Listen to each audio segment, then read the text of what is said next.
The Galactic Council chamber fell silent as the human delegation's shuttle docked. Ambassador Zixthor of the Crystalline Collective adjusted his translator implant nervously. Humans had only been discovered 3 cycles ago, and their reputation had already spread across 7 sectors like wildfire through dry vegetation. They wrestle predators for sport, whispered Council member Velrika, her antennae twitching anxiously. I heard they consume toxic compounds recreationally, added another delegate, his scales rippling with concern. The airlock hissed open. Out stepped a young woman in a crisp blue uniform, her dark hair pulled back in a practical bun. Anna Chen carried herself with the easy confidence of someone who had never questioned her place in the universe.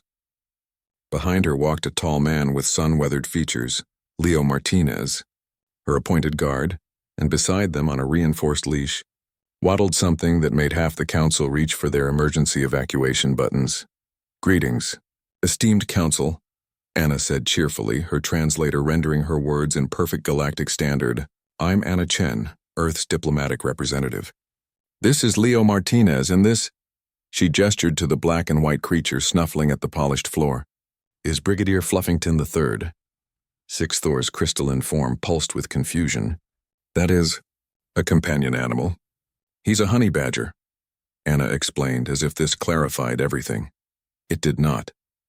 Leo stepped forward, his expression carefully neutral. The council requested we bring examples of Earth fauna to demonstrate our planet's biodiversity. Anna thought Brigadier represented us well. It appears. Aggressive, Velrika observed as the creature began gnawing on the leg of a ceremonial chair worth more than a small moon. Oh, he's actually quite calm today, Anna replied brightly. Last week he fought off a cobra, raided a beehive, and chased a leopard up a tree. Tuesday was a slow day for him. The council members exchanged glances that needed no translation. Zixthor cleared his throat, a sound like wind chimes in a hurricane. Ambassador Chen, we must address the concerns regarding your species application for council membership. Your people's behavior has been deemed erratic. Anna's smile didn't waver. I'm here to address those concerns. You sent a diplomatic vessel into the Nexus Belt, a reptilian delegate hissed. That region has claimed ships from 40 civilizations. You emerged 3 days later having mapped the entire sector and befriended a gravitational anomaly. Captain Reynolds is very personable, Anna said. Your scientists were warned that Quantum Realm Alpha was collapsing, another delegate added. They went anyway and returned with samples and a new theory of interdimensional physics. Leo crossed his arms, a slight smirk playing at his lips. He'd heard these complaints before. The galaxy wasn't ready for humanity's particular brand of curiosity mixed with stubbornness. Your miners, Zixthor continued, his form glowing brighter with agitation, were attacked by the Void Swarm on asteroid K779.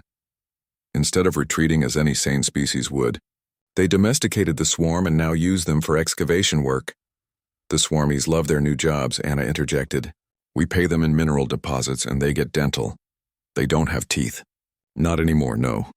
But preventative care is important. At that moment, Brigadier Fluffington decided he'd had enough of the ceremonial chair and turned his attention to a decorative plant that was actually the botanical ambassador from Chloros Prime. The ambassador's screams sounded like rustling leaves in a windstorm.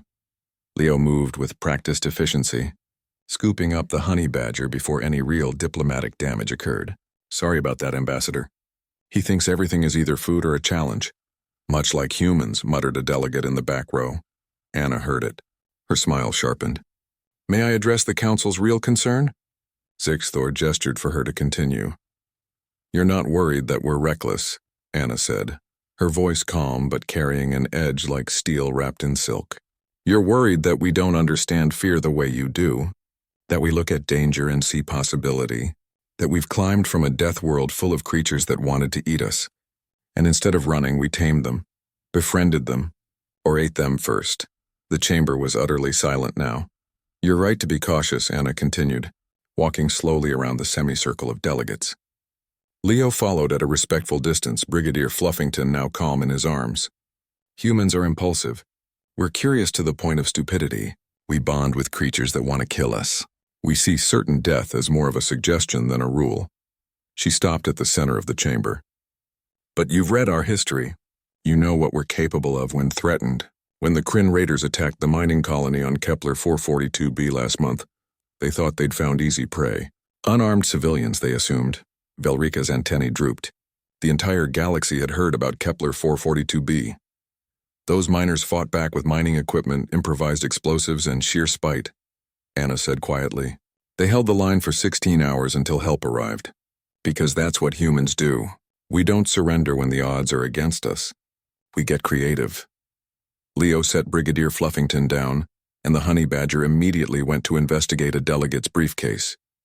So yes, Anna concluded, my planet breeds what you call lunatics. We brought a honey badger to a galactic council meeting because we thought it would be funny and educational. We dive into danger when wisdom says to retreat. We laugh at things that should terrify us. She placed both hands on the podium. But we also share. We protect. We explore not just for ourselves, but for everyone. The data from Quantum Realm Alpha, already transmitted to every research institution in the galaxy. The Nexus Belt maps, public domain. The Void Swarm domestication techniques. We're offering free training. Sixth Thor's crystalline form pulsed thoughtfully. Why? Because that's what lunatics do, Anna said with a grin. We share the impossible with everyone, hoping they'll be crazy enough to join us. For a long moment, no one spoke. Then from the back row, someone began a slow rhythmic tapping, the galactic equivalent of applause. Another joined, then another.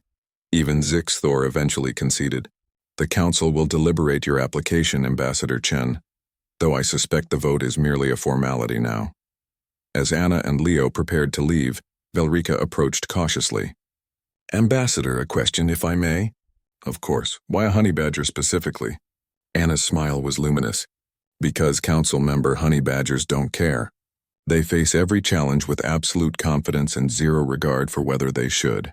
They're small, they're tough, and they never give up. She paused. They're basically humans in animal form. Leo chuckled as he scooped up Brigadier Fluffington once more.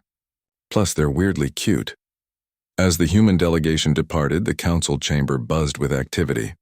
Some delegates were terrified. Others were intrigued. All of them knew one thing with certainty. The galaxy would never be boring again. Sixth Thor watched the airlock close and allowed himself something approximating a smile. Lunatics indeed, but perhaps that's exactly what the galaxy needed.